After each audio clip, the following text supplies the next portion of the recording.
Bonsoir à tous et toutes, j'espère que vous allez bien. Petite vidéo imprévue, mais je me devais de réagir face aux attaques du catholique conciliaire Napo, qui a sorti une vidéo Jubilé gay, mensonge médiatique contre Léon XIV.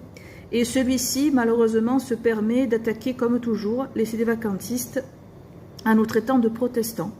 Et par ailleurs, ce qui est très grave, c'est que le Napo se permet en plus de défendre son pseudo-pape Léon XIV en disant qu'il va soi-disant faire le ménage autour de lui, etc., etc., alors que c'est une sorte de mixte très étrange entre Ratzinger et Bergoglio, c'est-à-dire que Prévost, en réalité, c'est les deux pas en arrière. Bergoglio, je dirais, dans la Révolution, dans le processus révolutionnaire, vous avez celui qui va beaucoup en avant, celui qui fait les deux pas en arrière.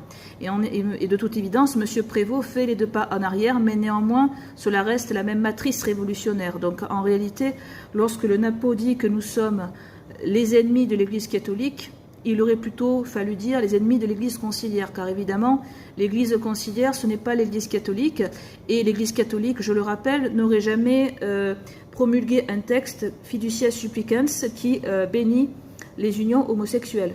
Jamais de la vie, la Sainte Église catholique ne va bénir le péché. Hein.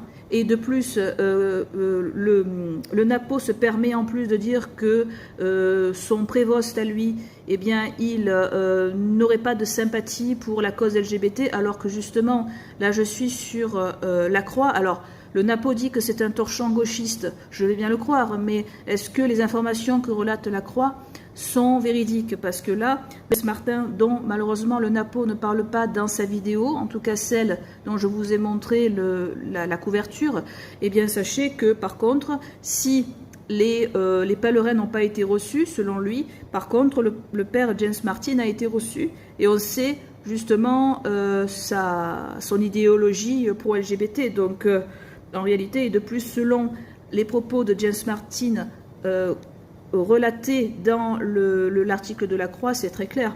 Le prévost veut perpétuellement continuer l'œuvre de Bergoglio et il n'est pas prêt de s'arrêter. Donc encore une fois, c'est de la poudre aux yeux, encore une fois. Hein. Ce sont les conservateurs qui, à l'instar de Benoît XVI, eh bien, trompent les âmes catholiques, voilà, ou ceux qui souhaiteraient être catholiques.